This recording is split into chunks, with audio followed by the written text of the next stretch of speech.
అందరూ నమస్కారం. Growth Telugu YouTube ఛానల్కి స్వాగతం అండి. నేను మీ చార్టర్డ్ రమేష్ని మళ్ళీ వచ్చేసాను. ఇవాళ మనం డిస్కస్ చేయబోయేది ఏంటంటే, ఇదివరకు ఒకసారి ఒక వీడియోలో ప్రపంచవ్యాప్తంగా ఈ ఫారిన్ ఇన్వెస్ట్మెంట్ కంపెనీలు ఏ కంపెనీ స్టాకుల్లో భారతదేశంలో ఇన్వెస్ట్ చేయడానికి మొగ్గు చూపుతున్నాయన్న దాని గురించి ఇటీవల కాలంలో ఒక వీడియో చేశాను.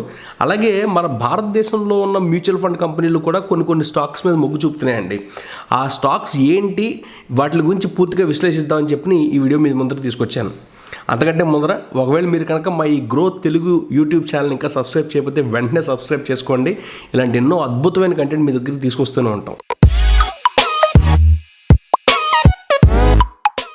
సో గత సంవత్సరం చూస్తే కనుక మన స్టాక్ మార్కెట్ మంచి బుల్ రన్ మీద ఉందండి. అంటే స్టాక్ మార్కెట్లో ప్రైస్లన్నీ కూడా, స్టాక్స్ యొక్క ప్రైస్లన్నీ కూడా పెరిగిపోతూనే ఉన్నాయి కంటిన్యూస్గా.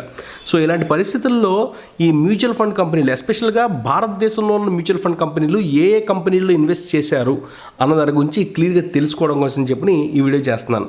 నిజానికి ఈ డిసెంబర్ 2020 నుంచి అక్టోబర్ 2021 కాలంలో చూస్తే కనుక, ఈ 10 నెలల కాలంలో చూస్తే కనుక చాలా మంచి పరిణామాలు జరిగాయండి. అసలు ఈ బ్లూంబర్గ్ అనే కంపెనీ యొక్క డేటా ప్రకారంగా మనకు తెలుస్తుంది ఏంటంటే, ఈ 10 నెలల్లో ఈ మ్యూచువల్ ఫండ్ కంపెనీస్, ఎస్పెషల్గా భారతదేశంలో ఉన్న మ్యూచువల్ ఫండ్ కంపెనీస్ దగ్గరగా 33,850 కోట్ల రూపాయల వర్త్ ఆఫ్ ఇన్వెస్ట్మెంట్ ఈ స్టాక్ మార్కెట్లో పెట్టారని తెలుస్తుందండి. అది కూడా నెట్ ఇన్వెస్ట్మెంట్ అండి. అంటే నెట్ ఇన్వెస్ట్మెంట్ ఏంటంటే వాళ్ళు రెగ్యులర్గా కొంటూ ఉంటారు, అమ్మేస్తూ ఉంటారు.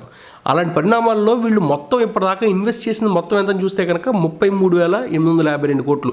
సో ఈ అమౌంట్ చాలా పెద్దదనే చెప్పుకోవాలి.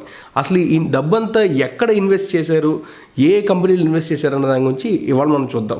అందుకంటే మొదలు ఇంకో ముఖ్యమైన విషయం ఏంటంటే, ఈ 10 నెలల్లో ఎన్ని నెలలు కొంటూనే ఉన్నారు నెట్లో అని చూస్తే కనుక, ఈ 10 నెలల్లో 5 నెలలు కంటిన్యూస్గా కొంటూనే ఉన్నారండి నెట్.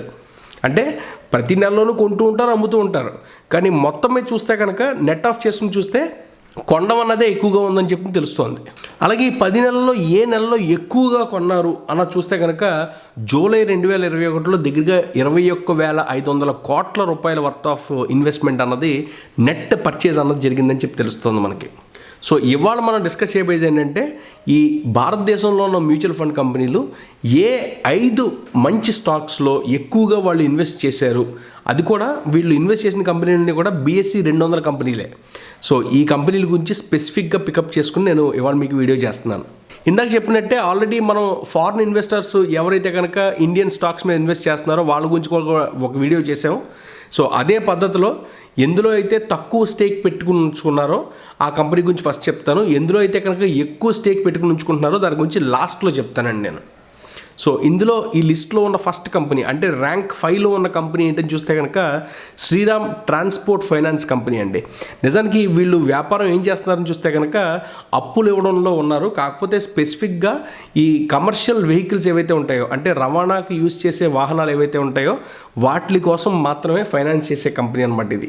సో వీళ్ళ కంపెనీలో ఈ మ్యూచువల్ ఫండ్ కంపెనీలు, భారతదేశంలో ఉన్న మ్యూచువల్ ఫండ్ కంపెనీలు ఇప్పటివరకు ఎంత ఇన్వెస్ట్ చేశారని చూస్తే కనుక, డిసెంబర్ 2020 నాటికి 1.6% ఉంచుకున్న వాళ్ళ స్టేకు 2021 సెప్టెంబర్ కల్లా 6.3% పెంచుకున్నారండి. అంటే దగ్గరగా ఒక 5% పెంచుకున్నారని చెప్పుకోవచ్చు. అయితే ఈ కంపెనీ యొక్క PE రేషియో ఎంత ఉందని చూస్తే కనుక 18.01% ఉందండి. అలాగే డెట్ ఈక్విటీ రేషియో చూస్తే కనుక 4.4 సార్లు ఉంది. అలాగే రిటర్న్ ఆన్ ఈక్విటీ చూస్తే కనుక 12.54% ఉంది. నెట్ ప్రాఫిట్ మార్జిన్ వచ్చేప్పటికి 14.35% ఉంది. కంపెనీ యొక్క సేల్స్ గ్రోత్ ఎలా ఉంది 5 ఏళ్లలో అని చూస్తే కనుక, సంవత్సరానికి సగటున 10.96% పెరుగుతూ వస్తుందని చెప్పి తెలుస్తుంది. అలాగే కంపెనీ యొక్క షేర్ ప్రైస్ చూస్తే కనుక గత సంవత్సరంలో దగ్గరగా 84.7% రిటర్న్స్ ఇచ్చిందండి. అలాగే ఇన్వెస్ట్ చేసిన వాళ్ళకి 5 ఏళ్లలో ఎంత రిటర్న్ వచ్చింది, కంపౌండెడ్ రిటర్న్ వచ్చిందని చూస్తే కనుక 13.67% రిటర్న్ ఇచ్చారండి వీళ్ళు. సో ఈ లిస్ట్లో ఉన్న రెండో కంపెనీ ఏంటి అన్నది చూస్తే కనుక, SBI cards and payment services limited అండి. అంటే వీళ్ళు ఏ వ్యాపారంలో ఉన్నారన్నది ఆ పేరు చూస్తేనే తెలుస్తుంది. క్రెడిట్ కార్డులు ఇవ్వడాల్లోనూ అలాగే పేమెంట్ సర్వీసెస్ అందజేయడాల్లోనూ ఈ కంపెనీ ఉందని చెప్పి తెలుస్తుంది.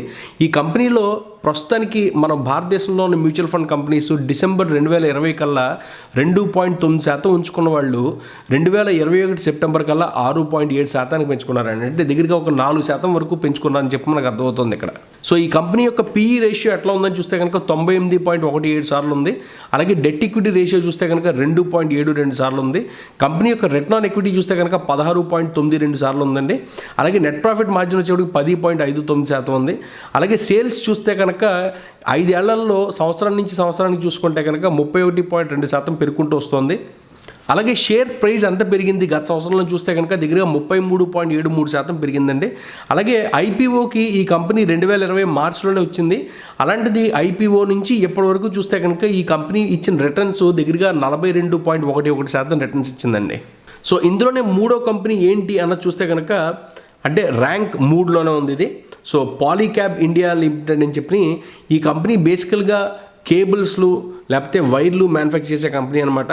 సో ఈ కంపెనీలో డొమెస్టిక్ మ్యూచువల్ ఫండ్స్ వాళ్ళు ప్రస్తుతానికి ఒక 4% డిసెంబర్ 2020 ఉన్నది 2021 సెప్టెంబర్ కల్లా 8% చేస్తున్నారు. అంటే దగ్గరగా 4% ఇన్వెస్ట్ చేశారని చెప్పి మనకు తెలుస్తుంది.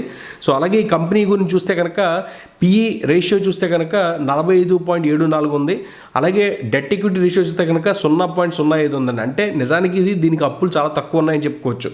అలాగే కంపెనీ యొక్క రిటర్న్ ఆన్ ఈక్విటీ చూస్తే కనుక 20.08. అలాగే నెట్ ప్రాఫిట్ మార్జిన్ చూస్తే కనుక 9.71 సార్లు ఉందండి.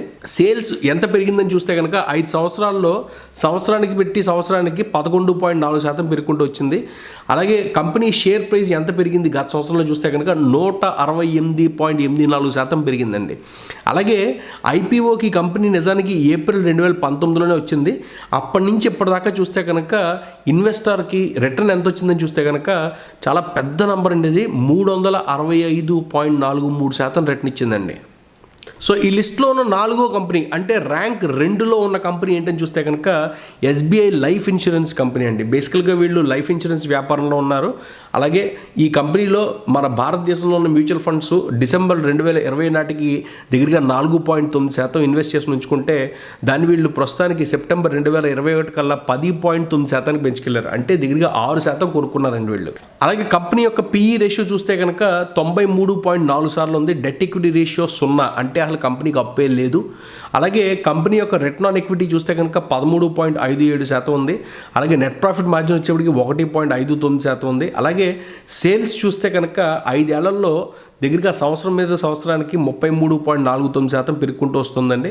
అలాగే సేల్స్ ప్రైస్ చూస్తే కనుక గత ఏడాదిలో 37.36% పెరుగుకుంటూ వచ్చింది. అలాగే ఈ కంపెనీ నిజానికి 2017 సెప్టెంబర్లోనే ఐపీఓకి వచ్చిందండి. ఐపీఓకి వచ్చిన దగ్గర నుంచి ఇవాళ వరకు చూస్తే కనుక 64.87% రిటర్న్స్ ఇచ్చిందని చెప్పి తెలుస్తుంది మనకి. సో ఈ లిస్ట్లో లాస్ట్ కంపెనీ అంటే ర్యాంక్ 1 కంపెనీ ఎందులో అయితే కనుక ఈ మ్యూచువల్ ఫండ్స్ భారతదేశంలోని మ్యూచువల్ ఫండ్స్ ఎక్కువగా ఇన్వెస్ట్మెంట్స్ ఉంచుకున్నారు అన్నది చూస్తే కనుక సిటీ యూనియన్ బ్యాంక్ అండి. నిజానికి ఈ కంపెనీలో మన భారతదేశ మ్యూచువల్ ఫండ్స్ 2020 డిసెంబర్ కల్లా 27.6% ఉంచుకున్నారు. అలాంటిది సెప్టెంబర్ 2021 వచ్చేప్పటికి 31.4% పెంచారండి. అంటే దగ్గరగా ఒక 4% పెంచుకున్నారని చెప్పి మనకు తెలుస్తుంది. అలాగే కంపెనీ యొక్క PE రేషియో చూస్తే కనుక 19.89 సార్లు ఉంది. డెట్ ఈక్విటీ రేషియో వచ్చేప్పటికి 7.85 సార్లు ఉంది. కంపెనీ యొక్క రిటర్న్ ఆన్ ఈక్విటీ చూస్తే కనుక 10.64% ఉందండి. అలాగే నెట్ ప్రాఫిట్ మార్జిన్ వచ్చేప్పటికి 14.33% ఉంది. అలాగే సేల్స్ చూస్తే కనుక 5 ఏళ్లలో హీనపక్షాన ఒక 7.03% సంవత్సరం నుంచి సంవత్సరం పెరుగుకుంటూ వస్తుంది. అలాగే షేర్ ప్రైస్ ఎంత పెరిగిందని చూస్తే కనుక కొంచెం గమనార్హం. ఇది 8.69% తగ్గిందండి గత సంవత్సరంలో. అలాగే ఇన్వెస్ట్ చేసిన వాళ్ళకి గత 5 సంవత్సరాల్లో ఈ కంపెనీ రిటర్న్ ఎంత ఇచ్చిందని చూస్తే కనుక నిజానికి 5.98% మాత్రమే ఇచ్చింది. సో ఇదండి ఈ 5 కంపెనీల్లో మన భారతదేశంలో ఉన్న మ్యూచువల్ ఫండ్స్ ఎక్కువగా ఇన్వెస్ట్ చేస్తున్నాయి అన్నది మనకి క్లియర్గా తెలిసింది. వీటిలన్నిటి గురించి కింద ఇప్పుడు మీకు ఒక ఫోటో కూడా చూపిస్తున్నాం. ఇక్కడ చూస్తే కనుక మీ స్క్రీన్ మీద కనిపిస్తుంది మీకు. సో ఇదండి ఈ మ్యూచువల్ ఫండ్స్ ఏ కంపెనీలో ఇన్వెస్ట్ చేసే అన్న దాని గురించి పూర్తి విశ్లేషణ. ఖచ్చితంగా మీకు ఈ వీడియో నచ్చిందని అనుకుంటున్నాను. నచ్చితే కనుక ఖచ్చితంగా లైక్ చేయండి. అలాగే మీకు ఇంకా ఏం కంటెంట్ చూడాలనుకుంటున్నారో దాని గురించి కూడా కమెంట్స్లో రాయండి. అలాగే ఈ వీడియో ఎవరికైతే పనికొస్తుందో అది ఖచ్చితంగా వాళ్ళకి షేర్ చేయండి. అంతేకాకుండా మేము రీసెంట్గా ఈ ట్రేడర్స్ కోసం స్పెసిఫిక్గా ఒక ఛానల్ అన్నది ఓపెన్ చేసి ఉంచాము. దాంట్లో మీకు చార్ట్ల గురించి, లేకపోతే ఇండికేటర్ల గురించి, ఫ్యూచర్స్ గురించి, ఆప్షన్స్ గురించి, అన్నిటి గురించి సులువుగా అర్థమయ్యేలాగా కంటెంట్ ప్రిపేర్ చేసి మీకు అందజేయబోతున్నాం. అందులో కూడా సబ్స్క్రైబ్ చేసుకోండి. దాని లింక్ మీకు కింద మేము డిస్క్రిప్షన్లో ఇవ్వబోతున్నాం. సో అక్కడ కూడా మీరు మమ్మల్ని ఆహ్వానిస్తారని చెప్పి మేము ఖచ్చితంగా కోరుకుంటున్నాం. ఇంకొక మంచి వీడియోతో మళ్ళీ మేము ముందరకు వస్తాను. అందరూ ఉంటాను. నమస్కారం.